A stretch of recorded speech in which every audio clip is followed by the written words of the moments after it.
Welcome to Tales from the Fandom, a podcast that brings a special guest out of the multiverse and straight to you. And now your host, David Ginsburg. Welcome to Tales from the Fandom, the podcast that brings a special guest out of the multiverse and straight to you. Today's guest is Aurora. She lives in Vancouver, Canada, aka the Great White North, and she's a dabbler of many fandoms. From Star Trek to Harry Potter, an obscure series she can't find anyone to talk about. She's also a big nerd about dancing, which she also considers a fandom, and rightfully so. Welcome to Tales from the Fandom, Aurora. Thanks very much. Thanks for having me. Not a problem. So out in the Great White North of Canada, I imagine that you've only got, polar bears and penguins to talk to? Yeah, so it's really hard to get anyone talking about any fandoms. All they do is clap their flippers at me. That is a tragedy. Like, you would think that they'd at least be into Happy Feet. No, that's actually the south. So the penguins are actually south, polar bears are the north. It's easily mistaken because of the Coke commercials, but they're actually from different poles. Curse those Coke commercials. I know. At least I know that there's moose up there. Yes, we do have moose. Not so much in my area, but out east. Oh, so you don't have any walking down the street when you're going to work? No, every so often, if I go to the islands or if I go up north far enough, I see deer. It's kind of cool when, you walk outside and there's deer in the backyard. But, no, I live in the city with all the other igloos. And every so often, I kid you not, we do have killer whales coming down into our waterways. Well, see, that's awesome. Yeah. I would take that. Yeah. And then they fight with the polar bears. Oh, yes. The epic battles that are not shown on either Discovery Channel or National Geographic. No, only in anime. Only in anime. That would be a pretty interesting anime. Right? Like, Legend of Korra should totally do something like that. They should. Actually, they should make a spin-off where the next avatar is a polar bear and he has to deal with, the killer whale waterbenders. Right. Yeah, make the animals the stars of the show this time. Exactly. They're one with the elements. Yeah, screw the benders. Absolutely. All right, so getting back on track from the zaniness of talking to a Canadian, what would you consider fandom? How would you describe it? I don't know. I guess to me, fandom has always been a social thing, right? There's being a fan, which is liking something, seeking it out, and wanting to learn more about it. But to me, fandom is sort of engaging a group of people to discuss it and expanding upon it and, talking about the world, the universe, the characters, the plot, so that it becomes a living thing. And what are you into? As you mentioned, I dabble a lot. So I've got Harry Potter, Percy Jackson, Star Trek, Deep Space Nine is also my favorite. David, I know it's yours. I'm so happy. I know, it's like the redheaded stepchild of the Star Trek universe. Well, I would disagree on that because I think Enterprise might be considered the redheaded stepchild of the Star Trek universe, but go on. That's true, yeah, I think you have a case there. I also like the Dresden Files, a little series called Leviathan, and Vampire Academy. Okay, well, let's start with Harry Potter. How did you get into Harry Potter? Because I heard that there's an interesting story behind your involvement in it. Yeah, actually, I came late into the Harry Potter fandom. I think I was in the fandom before I was actually a fan. So that goes back to the idea of the social group versus actually liking something. Because when it first came out, I had tried to read the books at one point. I was on vacation, so I was on the beach. I'm not a relaxing kind of person, but my friend brought this book called The Harry Potter and the Sorcerer's Stone. So I tried to read it, and I hated it. Like, I found the writing too broad, the characters too much like caricatures, and there were comma splices that drove me crazy. I have this pet peeve. I don't like comma splices. So I read the first few pages, and I put it down. And I just couldn't finish it. I had to go and, take a walk. And it wasn't until about a year later, I don't remember who it was, but somebody pointed me to a Draco Hermione fanfic that was written between Goblet of Fire and Order of Phoenix, and I got sucked in. I am such a sucker for that bad boy good girl trope. So, and Hermione, I didn't know anything about her except that she was smart and she had a lot of one-liners in the fic. So I thought she was super cool, and so I looked for more, and finally I got sucked in enough to give the series another try. And only then did I realize what a terrible idea canon Draco and Hermione was. She deserves way better. So that's kind of how I got into it. That it was fandom that sucked me in before the books themselves did. That is really interesting. I'm almost at a loss for words. Just because I know how some of that fan fiction is out there for the Harry Potter universe. Granted, some of them is really terrible. I don't even remember what it was now, even. But that was, for somebody who had no idea what that universe was, it was enough of a gateway to get me in. Well, I'm glad it got you in, but wow. I mean, I remember, what was it? There was a fan fiction I was reading, but I had already gotten into the Harry Potter series at that point, and it was like a 50 chapter Harry Potter series set. I think it's either between Goblet of Fire and Order of the Phoenix, or Order and the Phoenix and Half Blood Prince. Okay. And like they were detailed, and like it took weeks to read, and like they were riding around on dragons and all sorts of stuff. Oh man, that's interesting. But yeah, there's definitely some crazy fan fiction out there. At least you got one that hopefully it wasn't too wackadoodle. No, it was pretty. I think, if I were to read it now, I would probably be like, oh my god, this does not fit into the universe at all. But it had enough, I guess, modern elements, or even, I guess, muggle elements, that for somebody who was completely ignorant of that world, it kind of bridged the gap. So is Hermione still your favorite character after reading the books and or watching the movies? You know what? I think Ron has become my favorite character. And why is that? Because he has so much heart. He's really the heart of the group, I feel. Although I identify with Hermione's thirst for knowledge, I really empathize with Ron's desperate desire to make a difference and to do the right thing. Okay. As with any Harry Potter fandom person, anyone that has been on this show that has talked to me about Harry Potter, I have to ask the prerequisite question of which house do you fall in? Ravenclaw. That's where the Sorting Hat put me in Pottermore. Okay. Do you agree with that, or do you consider yourself something else and you just are saying that because Pottermore said so? No, I would agree with that. I'm an academic, and I don't think I'm brave enough to be in Gryffindor. I don't think I'm wily enough to be in Slytherin. I'm definitely not loyal enough to a fandom, at least, to be in Hufflepuff. So I would go with the pursuit of knowledge. Okay.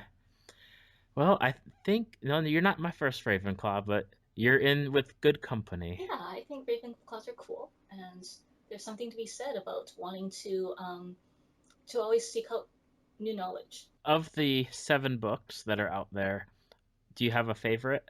One maybe that doesn't have so many comma splices? Yes, I think she kind of let up on that after a while. I would say Prisoner of Azkaban, because it introduced some really great characters, like Lupin and Sirius Black. It started becoming, I felt, a little more gray. With Chamber of Secrets and the Philosopher's Stone, it was still quite, bad guy is bad, good guy good. Whereas this became a bit more, you started seeing that I guess as Harry and his friends started growing up and started seeing the world as more complex than just black or white, that's kind of how the books went as well, that you got introduced to a bit more shades of gray, and the good guys maybe not being as great and the bad guys not being as bad as they may initially come off as. Exactly. I believe I discussed it on a previous podcast with another guest that I always felt that Prisoner of Azkaban was really the turning point where, like, the first two books really are setting a lot of the story up, but it's that third book that really introduces the dynamic of Harry's life. It introduces, obviously, Lupin and Sirius Black, and the story, of Peter Pettigrew and what's going on there, and really sets the rest of the series in motion with that book. Yeah. And it's definitely my favorite. Like, that book is my favorite. The movie, not so much, but the book is definitely, of the 7, my favorite of the series. I had issues with the movie too, sort of with some of the interpretation of the book, but I think it's still my favorite movie because it's just so gorgeously shot. Mm-hmm. Yeah, the director, I think it was Alfonso Cuarón, Yes. did that movie. And just visually, it was just stunning. The first image that pops up into my head with that movie, and I don't know if it's regrettable or if it's because it's funny, is the frogs, the choir with the singing frogs. Yeah, that was kind of random, but you know what? If you're going to introduce this magical world in the trailer, that's a good shorthand visual for it. Absolutely. And I mean, why wouldn't a choir have, some singing frogs with it? Why not? Because the frogs already sing, so you might as well put them to work. Absolutely. So, is there a character in the series that you find maybe that you feel is underrated or maybe not appreciated enough? Someone where you're like, I wish the people that liked Harry Potter liked this person more. Can I talk about an overrated character instead? Sure, you can talk about anything. I kind of felt like, although I came in as a Draco Hermione fan, I really have come to think that Draco does not deserve all these accolades that have been piled upon him and all the swooning and all the thing. He is not worth any of that because he's just a big whiny brat. Okay. Would you like to expand more on that? Yeah, I think people kind of see Draco as that snarky, fanfic Draco is this like snarky hot dude who's that classic bad boy with a heart of gold, but I don't think in the end he really shows up as that character. I think for me he ends up being a sympathetic character anyway because he's just a little brat that got caught up in something way bigger than him and he was not prepared for. He was a big talker but couldn't back it up. And in that way, I think that makes him an interesting character, but I just really feel that he gets romanticized a lot and given traits that he doesn't necessarily show in the end. Do you feel I'm going to jump off of that point and go on to a different character with the same opinion. Do you feel that's the same way with Severus Snape? Yes, I do. Because I mean, obviously prior to Half-Blood Prince and the Deathly Hallows coming out, there was always the fan fiction, and it's Severus Snape with like really put on a pedestal, very romanticized, totally not like the character that is presented in the book. And when those two books came out, like I'm not one who really likes Severus, and I don't understand why a lot of people gravitate towards him anyway, and they really, really sometimes go overboard with, oh, it was love. And I mean, I get that it was written that way, but even with Harry naming one of his kids' middle name Severus, like, I cannot fathom it because I mean, I just don't get it. It's hard for me to explain, but I mean, both for Draco and Severus, I think both of them are in this boat where a lot of the fandom is just enamored with them, and maybe it's the bad boy image, or like they reformed at the end, and maybe the people think that they can change them. I don't know. Yeah, I think there's an element of that. A lot of the things I saw around Snape, and you probably saw them too, was this identification of this character who was bullied for the simple fact that he wasn't, a very handsome person, and that he was studious. So I think there's a lot of people out there who probably go through the same thing. They probably don't end up, selling out their crush's husband to, or whatever. But I'm sure that it speaks to that kind of character really speaks to a lot of people who went through the same kind of issues that he did. And from everything I've seen, that might be where it came from it.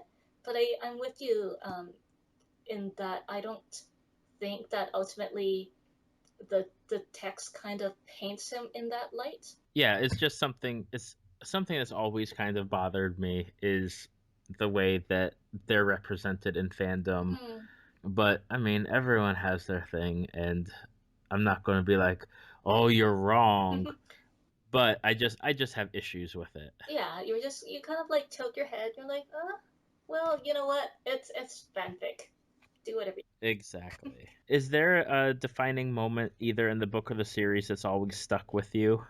Like when you think of Harry Potter and you're like either thinking about it or talking to someone about it, what's the first thing that pops into your head that just, automatically connects you with it? Ooh, that's a really good question. I think Quidditch is something that's really uniquely Harry Potter. So whenever somebody talks about it, even in pop culture, that's kind of how they connect things. It's like, ooh, it's like, Quidditch, but some other thing or whatever it is. I remember that there's a video game that they released. I think it was like Harry Potter, like World Quidditch series or something. Really? And it was something where you just picked the team. It wasn't like Gryffindor or Slytherin. It is like one like the world teams, and you competed for the Quidditch Cup. It wasn't anything like too in depth or crazy. Not like the video games that are out nowadays. But I always enjoyed playing it just because of the Harry Potter world. I really love Quidditch, and I love the scenes of Quidditch. And I think one of my favorite moments in the series is when Luna is doing the announcing during Oh, the Quidditch yes. games. Yeah, that's hilarious. Like her and her random comments and Mm-hmm. just really not having any kind of relationship to the game as a game. Yeah, she was just totally out there with it, and is like, okay, like this was like such an interesting, different choice to have someone like just do the announcing for Quidditch. Right. I was just gonna say, as somebody who doesn't watch a lot of sports, I'm I'm sure it's actually funnier when you've heard what real sportscasters sound like, and then you've got the Luna voice. But I don't have a lot of internal expectations of what a sportscaster is supposed to sound like, so Okay. it doesn't actually, it's probably not as funny to me. That's okay. So before we transition to a different topic, I do want to circle back to your favorite character, Ron Weasley. Mm-hmm. And I know when I sent over my pre-questionnaire, you had written back about that you're not a huge fan of how J.K. Rowling writes romances. Mm-hmm. And I just wanted to ask you, with regards to Ron, with what has come out with what J.K. Rowling has published, like in interviews about how at times she wishes that Ron and Hermione had not gotten together, and that like Hermione, if she was going to end up with somebody from the series, it would have been Harry. Mm-hmm. What is your opinion on that, if you have one? Do you think Ron and Hermione should have been together? Is there someone else in the series that you could have seen Ron being with more so? I mean, obviously, we're limited in character interactions, but I was just curious. I've never had any issues with Ron and Hermione as a couple. I kind of feel that they could be good together because he and his attitude kind of just brings her down from her uptight, high-strung, um, those moods that she gets, and then she could actually kind of give him some structure as well. So I think in terms of complementing each other, they work. But I don't feel strongly about it one way or another. I was never a Hermione Ron shipper versus Harry Hermione shipper. I didn't really get Mm-hmm. into those shipping wars. So you know what? As long as he ends up with whoever makes him happy, I'm okay. Okay. That is a perfectly acceptable explanation. So, going from one magical world to another, Mm-hmm. you and I share, I mean, obviously, besides Harry Yeah. Potter, because as it's well documented, me, Harry Potter, I'm up there with it. But you and I are sharing a fandom, and that is Rick Riordan's Percy Jackson series. Yes, that is a fun series. Now, I'm going to ask, I imagine you are a fan of both the Percy Jackson and the Olympians and the Heroes of Olympus series, the two 5-book series. Yeah, I actually really like the original five, the Okay. Percy Jackson one. The Heroes of Olympus really took me a long time to warm up to, and I think a big part of that was Jason himself. So Jason's one of the main characters of the Heroes of Olympus series, because he seemed like such a Mary Sue to me when he first showed up, right? So it's like, Mm-hmm. here is this really good looking guy with these mysterious, powerful, powers. He's, of course, one of a child of the big three who could rival the main character in power. And oh, he just happens to be related to a fan favorite character. And we just kind of get dumped into his life without any kind of way to warm up to him at all. And Okay. I just kind of, for the longest time, I just resented him. I'm like, great, where's Percy? When's Percy coming back? Can we have Percy? Okay, so let's go to the original Uh, series. How did you get into that? so I was on vacation. You probably are noticing a bit of a trend here. I was on vacation. A bit of a A trend bit of that a you get to go on Yeah. vacations, I yes. like vacations and I like reading on vacations. And I was staying with a friend of mine, and she had just finished the first. She had actually just finished the whole series because by that time it had been completed. And I was staying with her. She had to work, so I really had nothing to do. And she said, "Oh, if you're interested, I just finished this cool, neat series. It's a super fast read, and it's about Greek mythology. It's based on Greek mythology." And I love Greek mythology. I devoured that when I was a kid. So I'm like, okay, sure, I'll read it. It's nice and short. I just went right through her collection. It was super fun and quick. That is something, it's kind of similar to how I got into it. Our first guest on this podcast, Jaquel, Hmm. had talked to me a little bit about it, and she's always been real good on recommendations of different music or books or movies that I should always check out. So she actually mailed me the entire Oh, series, nice.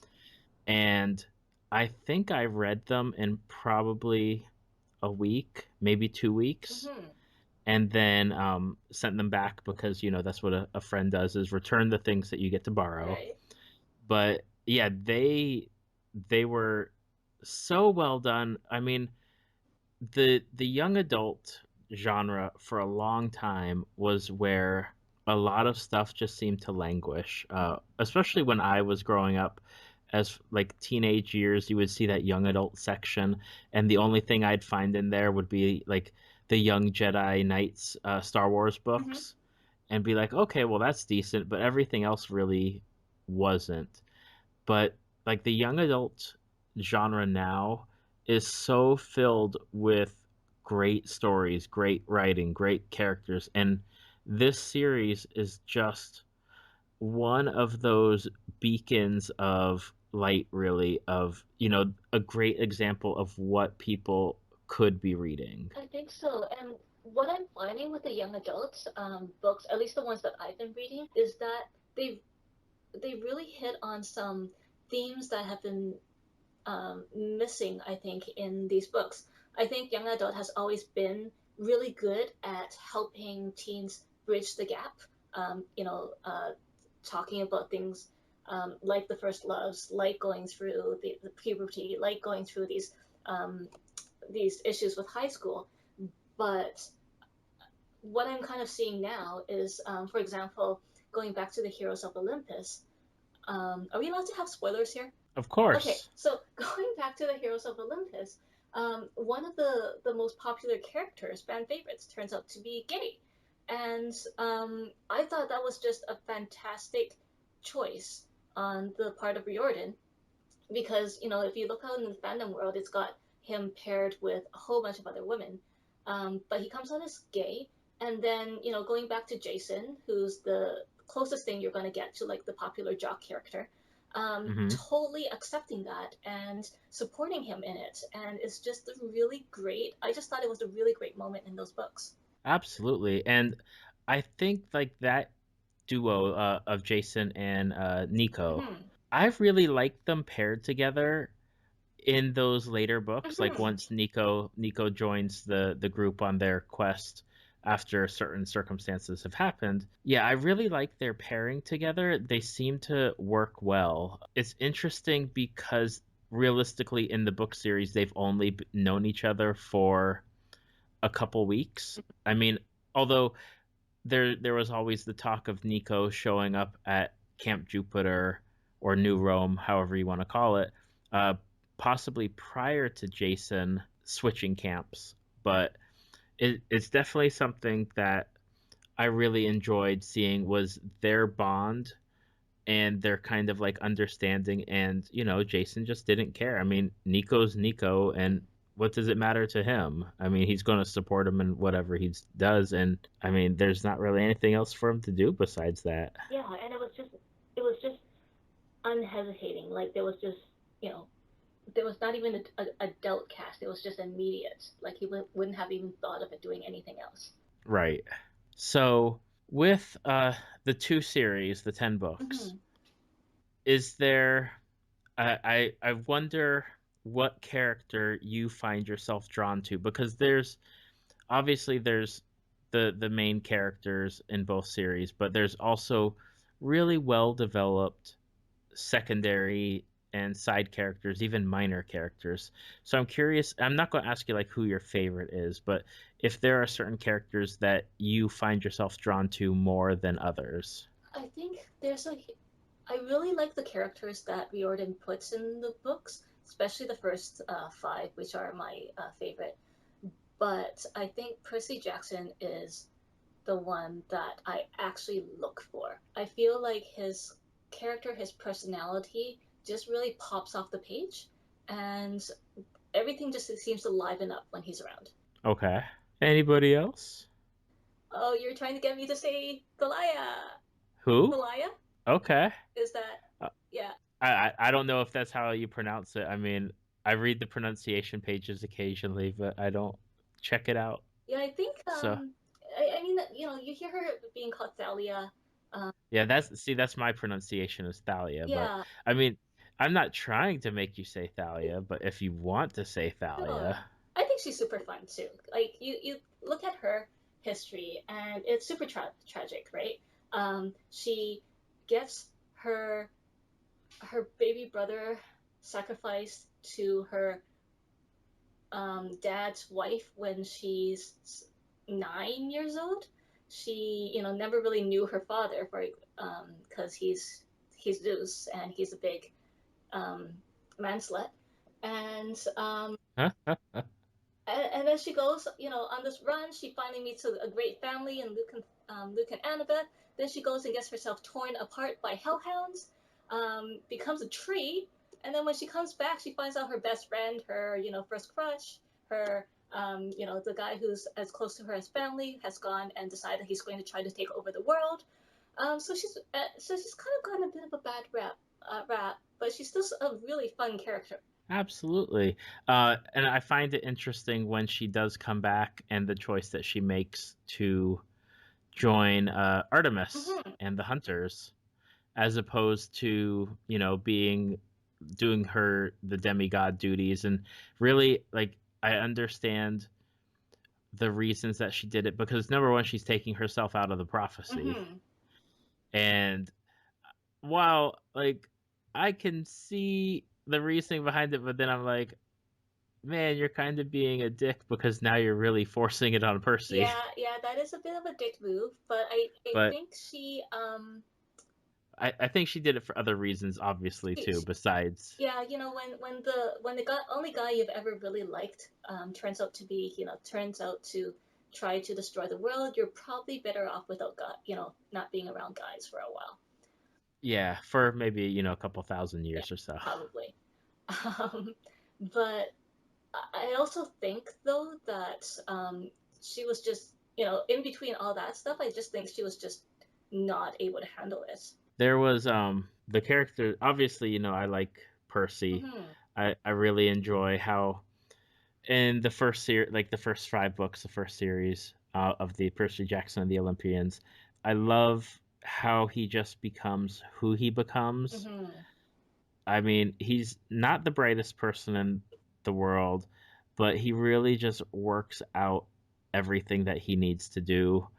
He leans on his friends when he needs to. He does what he needs to do by himself. Jumping to the Heroes of Olympus series, Hmm. I really love Frank, Yeah, aka, the Canadian man he is boy. also Canadian and he lives like the next city over from me. I know, like, and I really want to touch on Frank for a second because I don't get to talk about Percy Jackson a lot. All right. Okay, I love Frank. Frank is awesome. Frank Shang, son of Mars, really, and he's related to Percy, so they're kind of like cousins, Hmm. in a sense. I was real like I loved his relationship with Hazel, who is a daughter of Pluto. Hmm.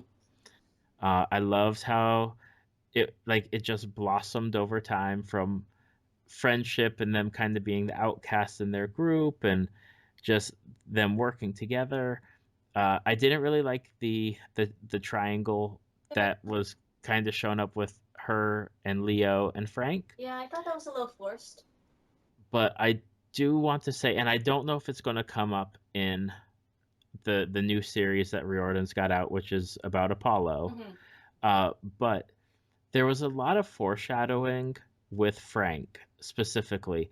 Frank did not find out he was a demigod until he was almost, I believe it, until he was almost like 16 at that point, 15 or 16, I can't remember, which is very unusual. Like it didn't get revealed to him at that point.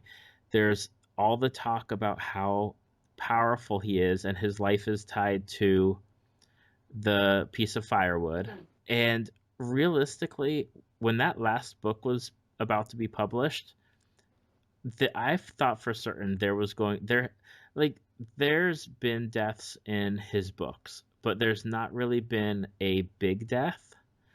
And I thought for sure Frank was going to die because there had been so much foreshadowing of how powerful Frank is, how his life is tied to this piece of firewood, how he's got like all this stuff within him as far as like the powers that he has, the cross powers, like he's got Roman powers, he has Greek powers. And it's just I almost felt let down.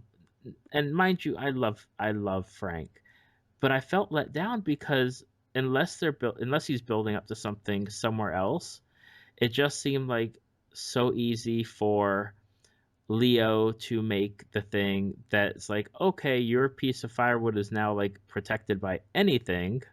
You have nothing to worry about, and now you are like one of the strongest demigods out there, and you're perfectly fine. Yeah, I kind of thought that was anticlimactic too.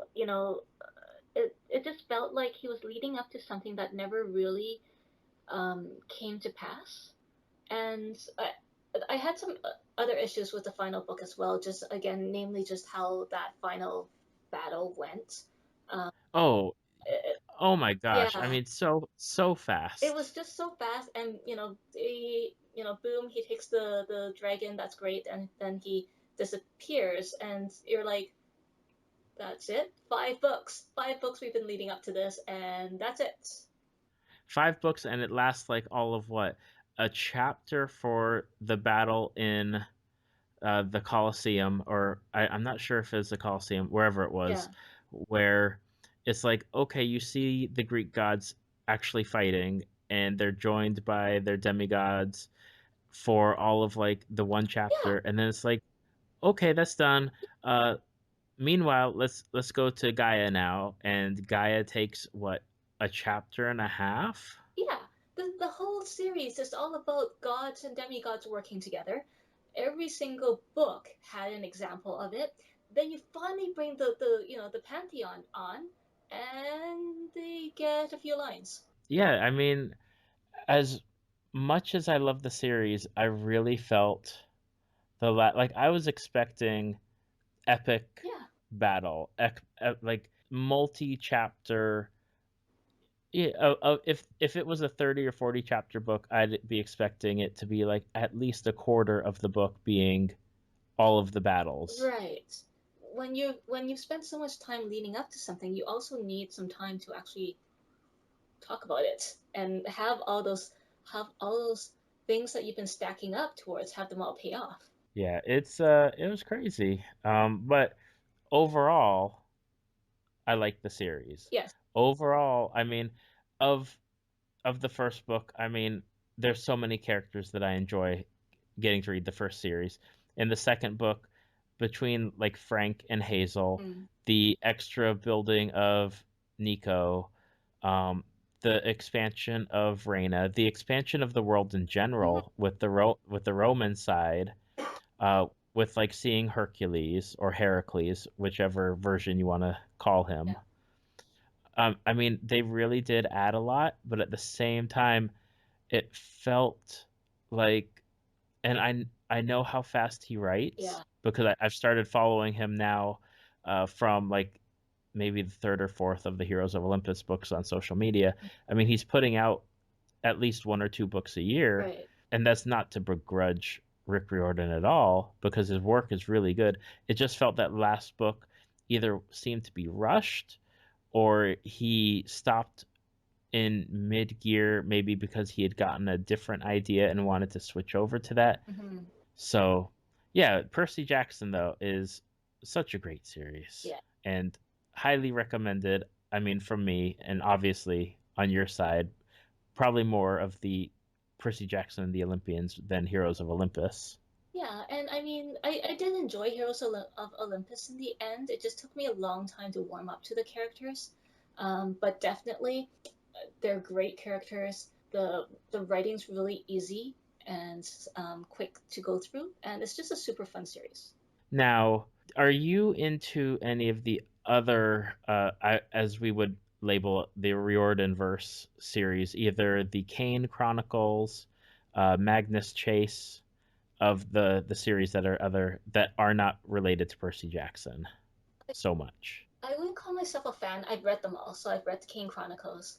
I even read the little crossover short story between Carter and Percy. Did you read that one, the one with the alligator? I've read that one. I read the one with Annabeth and Carter's sister. Her name is escaping me at this point. Sadie. Sadie, because I believe he did 3 in all, and he released it finally as like a short, like a little novella of the 3 together. Yeah. But I really I enjoyed those. Kane Chronicles, I'm not sure.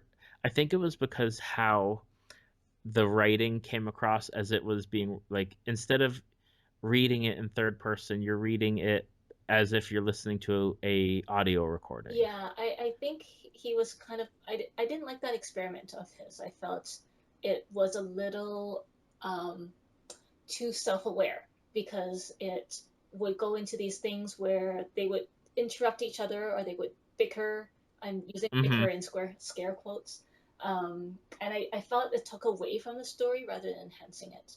I think one of the things that I liked is their little nods when they were doing Kane Chronicles. Oh yeah. Because in Kane Chronicles they're based in Brooklyn and they're told not to go to Manhattan. And there's a particular scene where Carter's looking out and he sees what he thinks is like a flying horse in Manhattan, and it's like, oh, that's totally Blackjack. Right.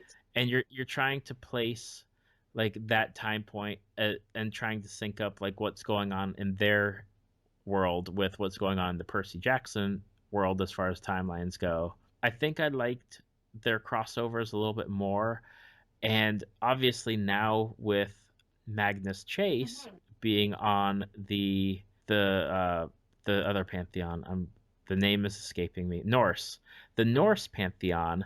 I mean, I'm not sure how many books he has planned for that series at this point. I know that there's a second book coming out, but I'm almost curious to see if in the long run, if he does like a 5-book Norse series or a 3-book series or whatever the series he's going to go with, if at the end, if all of the characters get combined at some point, which would really, number one, it'd be a lot of characters to manage. Obviously, he did it with Heroes of Olympus, but then he's also got like 3 different pantheons that he'd have to deal with and power sets and whatnot. I mean, though it would be interesting to see because obviously they've beaten Gaia, but now with the new the Trials of Apollo series, there's obviously something else going on too. Right. Yeah. So there's always going to be a villain for them to fight, which is right, because then we get more books. But yeah, you're right. It would be really interesting to see a giant crossover. I don't know how he would manage it though with all those characters without um, giving them short shrift. But right. yeah. What did you and I don't think we ever got to talk about Magnus. No, that's right. We didn't. You had told me you finished, and it took me a while, and I have to just say it was really hard to get into that book. And normally I would have quit. Normally I would have quit at maybe chapter 3, chapter 5. But because it's Rick Riordan and I love the universe that he's created with Percy Jackson and side note Kane Chronicles, I really wanted to give it a chance. And it took, I would say, I was probably halfway through before I really started connecting with the characters. I will say I did not like Magnus at all. I obviously, when he announced the book and he said it was Magnus Chase, it's like, okay, he's tying it to Annabeth. There's going to be some connection, which I was fine with, and I was fine with how Annabeth was presented in this book series, or the first book. Right. I really dug the other characters, the background, not the background so much, but the side characters, the ones that accompanied Magnus, because I just did not. I mean, I don't know what it is. I don't know if it was the writing. I don't know if it was like everything was kind of stacked against Magnus. I just didn't connect with it. What was your opinions on it? Because I think you and I differ on it. Yeah, I actually liked Magnus. I think it was really cool for Rick Riordan to kill off his main character in the first few chapters of the book. Which was shocking. When you read books like that, you kind of expect some spectacular save to be pulled off by some old wise mentor character, or in Rick Riordan's case, some wacky mentor character. But no, he let him die, which is, I guess, makes sense given the whole idea of Valhalla. But I just thought it was a really interesting choice, and that made me sit up already. And I just really like that Magnus is this chill, sweet kid who just got caught up in all this, and maybe it's the Ron Weasley effects, maybe he's just got this sweet kid that got caught up in everything, and he's just trying to get through the best he can. There are definitely a few things in the book that kind of that remind me very much so that it's also catered towards kids, because there's a lot of cartoonish elements, but I liked it. I actually like Magnus more than I like Jason Grace. Okay. But that's not saying much, because Jason is probably one of the least favorite characters of mine from the Riordanverse, and I don't know if you're going to get any hate mail directed at me for that, but I'm going to stand by my assessment. Oh, that's quite all right. I mean, if there's hate mail, I'll take care of it. But I mean, I agree. I don't really like Jason that much at all. I'm interested, and I think I said it in an email to you at some point, where obviously with the Percy Jackson series, when I got into it, I had all 5 books at my disposal, Hmm. and it's totally different with Magnus. I have one book to base my opinion on, and really, for me, it's just going to be a wait and see. And I think one of the other things is I've always connected more to the Greek and Roman mythology Hmm. than, say, Norse mythology. Right. I'm not familiar with a lot of the Norse aspects. Obviously, Thor is one where a lot of people know Thor, whether it's through comics or through like even Adventures in Babysitting, Mhm. things of that nature, where you know Thor, you know Loki, you know kinda Odin, you know if if you're a little bit more learned, you know you got the Valkyries and Valhalla and a few more like of that pantheon, but that's really about it. Yeah, it's not. It's definitely not as well known.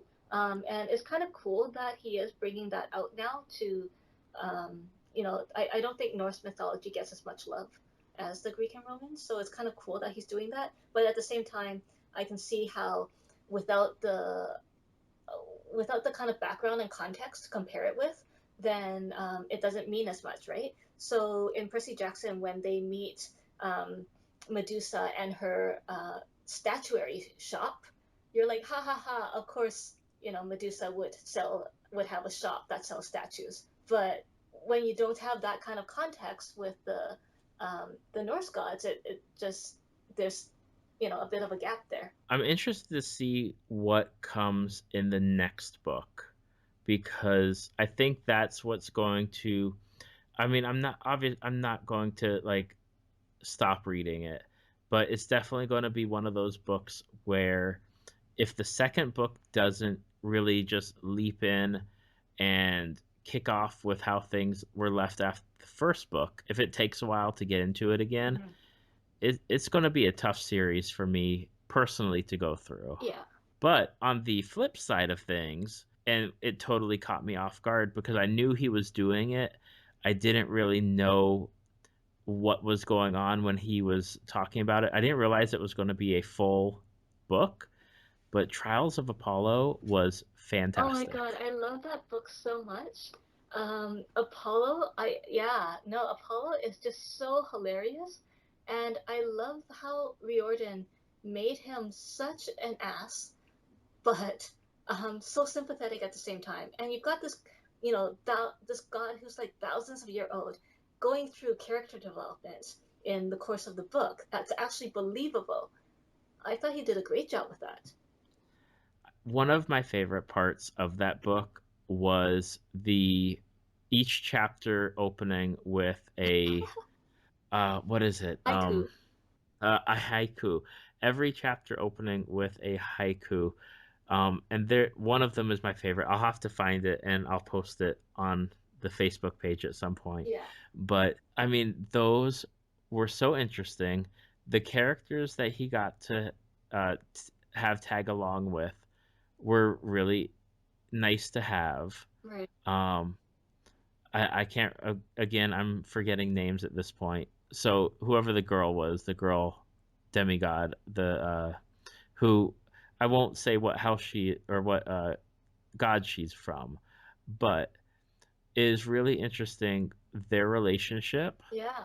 and then obviously seeing Apollo's relationship with the Percy Jackson universe, as far as with Chiron or Chiron, the centaur, and then the different campers, and then his own offspring, which you you don't think about it when you're reading those books. You're not really, I mean, besides like Percy or Annabeth that actually interact with their parents so much, or Hermes, Hmm. you're not really thinking about what those kids are going through. Right.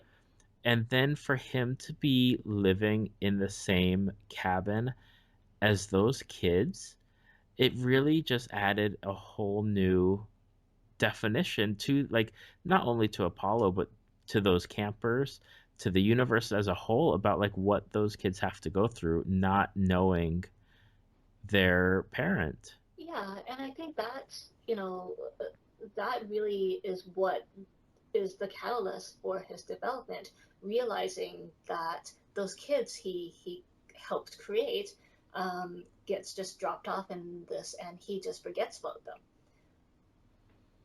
Yeah, it's I'm that is between Magnus and Apollo. I'm definitely looking forward to the next Apollo book over the next Magnus book, but I think it's more that Magnus is a step out there, just as like the Kane Chronicles. Mm-hmm. Magnus exists in the Percy Jackson universe, but separate. They've got some ties, but at this point, we're not sure what Annabeth is going to be doing with Magnus. If Magnus is going to go to Camp Half Blood, or if they're going to find out about other Norse demigods that might be out there, and if there's a Norse demigod like Camp Valhalla, or I mean, there's already like the Valhalla Hotel or whatever. Yeah. But it'll be interesting to see where they go with those two characters. And the thing I liked about the Trials of Apollo book, I was worried that they were going to lean too much on Percy, Mm-hmm. but they did it. He really did it just the right amount, as far as going with just enough like there's just enough Percy in the beginning, Percy kind of like in the middle-ish, and then Percy at the end. Yeah, no, And I it really just worked. yeah, no, I totally agree with that. And when I said earlier that Percy is a character I look forward to, and how he just livens up the page when he's there, I was actually thinking of the Trials of Apollo and how the story just immediately kind of perks up every time he shows up. Now, the character I'm most interested in, secondary to Apollo, that's in the new series, I am looking forward so much to seeing what they do with Calypso. Yeah, that's right. I forgot she was in it. Because and spoilers for those who haven't read the book, but you really should at this point. Leo has come back with Festus and Calypso, and they are now traveling with Apollo to go do whatever they're going to do with this new prophecy that's going on. And I really like Calypso is another character where she has been, number one, she's been out of the world for thousands of years. Mm-hmm. And I'm really interested to see how she's going to interact with the world, with Apollo, with Leo, because they're together. And I'm interested to see that relationship and how it develops. And from the sounds of how they left it, they are going to be heading possibly over to San Francisco at some point, to stop at New Rome to see some of the other characters. It'll be interesting to see who they include and how they include them next. Yeah, and what they're doing now these days after they defeated Gaia. Mm-hmm. So I'm psyched. I'm looking forward to it. Me too. As much as I do like the Magnus Chase, the one book that has come out so far is really Apollo. The next Apollo book I'm looking forward to. Absolutely. Which hopefully we'll get a preview of when I think Magnus comes out before the second Apollo book. Yeah. So maybe we'll get like a chapter preview or something when that book comes out. Do you read the chapter previews? I do on certain book series, and Riordan's books are one of them. Okay, I try to avoid them just because I like to have it all at once. So I will say that I do avoid the Game of Thrones ones that George R.R. Martin throws out there, okay, because they're so out of context. Like, you have no idea what's going on. Like, okay, here's a random chapter that I finished. right. You have no idea what they're talking about, and you're scratching your head, and it's like, okay, well, thanks for that. Can you finish the book? Yeah, exactly. I don't watch or read, but I hear it's been a while since this last book. Yeah, it's been a few years. Yeah, definitely years on that one. Like, it's supposed to have come out, I think, a couple of years ago, but Yeah. who knows? Well, good luck. At least you got the Good. TV show. That's right. So there was a series that we were talking about before we started recording Hmm. that I've never heard of, and it seemed really interesting. So I'm going to let you pitch it to me. Tell me about it. I think it's called Leviathan. Yeah, so it's by Scott Westerfeld, who wrote the Uglies series. I think that's what he's more known for. I haven't read that one, but Leviathan is really interesting. It's steampunk, biopunk, and alternative history all wrapped into one. So the premise is this alternative world where you've got the Germanic powers that used technology and machinery. This is where the steampunk comes in to augment their their usual things. Like they have giant walkers, like the AT-ATs or the AT-ATs, however you say it. Okay. They've got not the blimps, the zeppelins, and that's how they use it. So they're very much like machine industrial thing. Then you've got the other powers, the British powers, which they call the Darwinists, where they've created, where they've mixed the DNA of various animals to create new ones. So instead of zeppelins, they have floating whales and flying jellyfish and giant hippos that pull chariots and carts and do the workhorse things. So you've got these two very differing philosophies, and thrown in the middle of that is an alternative universe of World War One, where the Archduke Ferdinand had a son who survived the assassination, and he has to go on the run because the people who killed his father are trying to get him off the throne and everything, right? So Okay. he goes on a run, running from the Germans. On the other side, in Britain, there's a girl who wants nothing more but to be in the British Air Service, except she can't because she's a girl. So of course she goes and dresses up as a boy to do Of it. Of course. course, during Mulan of her, and she does it, and they meet when her ship crashes, and this prince, this would-be prince, comes out of his hidey hole, his safe castle that's been prepared for him as a place to hide away until the war blows over. He comes out dragging medicine for the wounded airmen of this rival country, and that's how they meet. And after that, it's just World War One, but with giant animals and giant clanker things, and it's super fun. Okay. How many books is it? Is it just one book, It's or is just it more? it's 3 books. It's a trilogy. Okay. Yeah, and the plot kind of just the plot is they go to various places in the plot in the books, but it's mostly how do you win the war, and how does Darren, that's the girl's name, prevent this boy from finding out that she's really a girl, and what happens if he does find out, or what happens if the Germans find him, and how does he stay alive enough to claim his throne. So it's a lark. It sounds like a series that I read. I don't remember what the name of it was or the first book of it.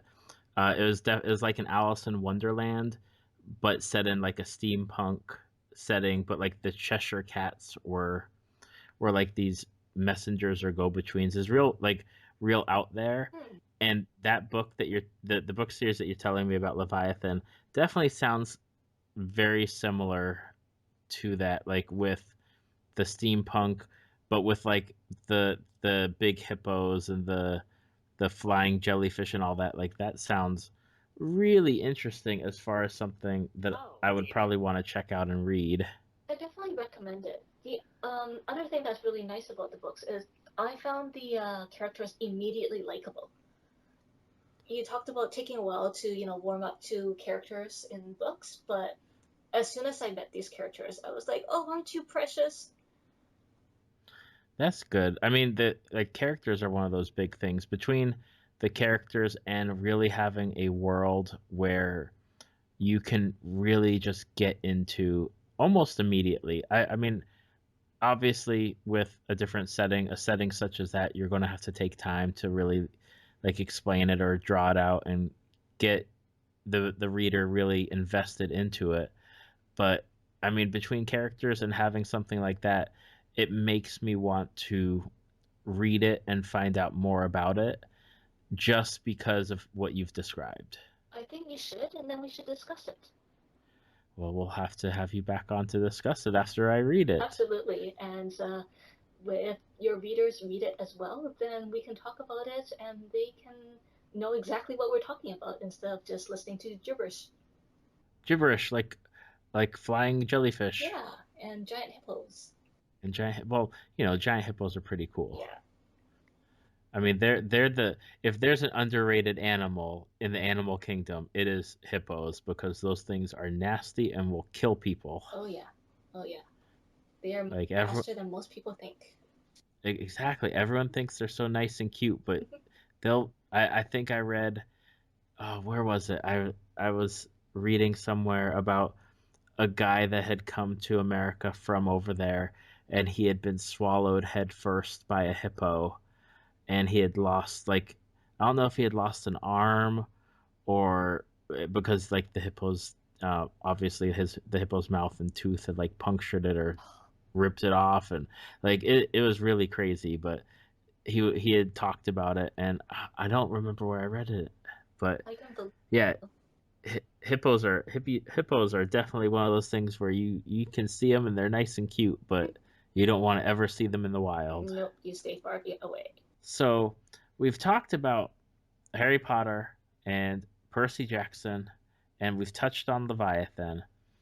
Is there something out there that you would like to talk about, recommend, touch on before we wrap this up?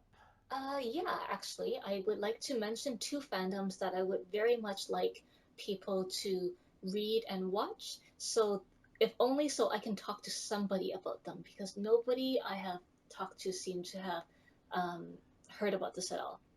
Okay, is this something that I haven't I been believe interested so. in? Yeah. Uh-oh. Yeah. Uh-oh. So even you, David, I have not been able to talk to you about. So And we've been friends for how we've been long? friends for a while now. And you haven't told me to get on the ball about this? Well, I tried, David. I asked, if anybody has read this, and no, there were crickets, including from you. Yeah, but you got to email me directly. You can't just like throw it out there and be like, "Hey, has anybody read this?" and expect me to like chime in. I mean, I need direct contact. You need direction, is what you need. I need somebody to tell me this is good. You need to read it. All right, so I'm reading the Elemental Trilogy right now by Sherry Thomas. It's a fantasy series, young adult. It also has the trope of a girl pretending to be a boy, but this time the boy is well aware that it's a girl, and it's basically about this elemental mage who's destined to take down the big oppressor of their world, and the boy who's pledged his life to protect her, knowing that there's a prophecy that he's going to die at the end of it. Okay. So it's pretty fun. It's not as effervescent as Leviathan, but as effervescent as a story about war could be. But I really found it very interesting, and the characters are great as well. They've got complexities. They're not perfect, and they're just really fun to follow. Okay. And why should I read it? Tell me why I need to make time to read it between Leviathan and this series. I think you would like this because there's action, there's adventure, there's magic, and there's characters who yell at each other, both with perfectly valid points of view. And what's the other one that you want to have people talk about with you? The other one, I don't even know if you can get access to this anymore. But many years back, there was a very short-lived show on NBC called The Black Donnellys. And I have to say, I did hear about that show. I've seen the previews for that show. I don't believe I ever watched it. It's the show. I think it kind of fizzles out near the end, but the pilot episode is I still think the strongest pilot I have ever seen. It's almost cinematic um, in the way that it's done, and it's just about a group of brothers in, I guess, like early 80s Hell's Kitchen who are the sons of a mobster who's somebody who's involved with the mob, and the main character is an artist who's trying to get away from the life but gets dragged back into it before he can get out, and it's just about that. What really sets it apart from the gritty dramas is its sense of humor.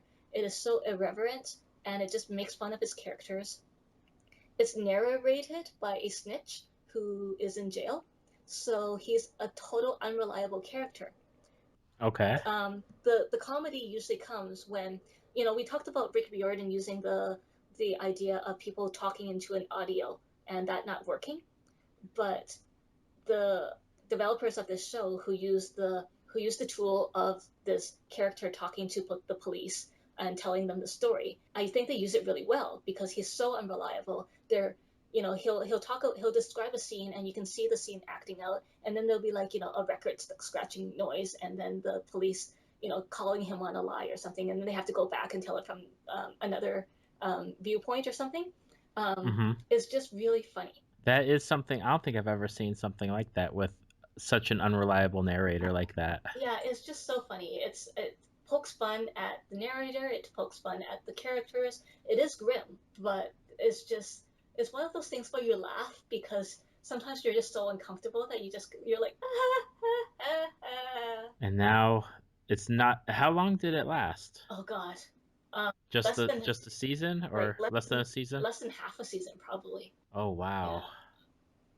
But if it's out there, I recommend that you look for it. It's just, even if you watch nothing but the first episode, it's like a mini movie right there. Okay, well, I'll have to search the deep dark recesses of the internet and see if I can't track it down somewhere. Yeah, and if you do, come talk to me. I would love to talk about it. Well, here's the deal I'm going to make to you. All right. I can't promise the Black Donnellys. Just because you know how the internet is with TV shows that if people weren't into it, they might not be around. Yeah, fair enough.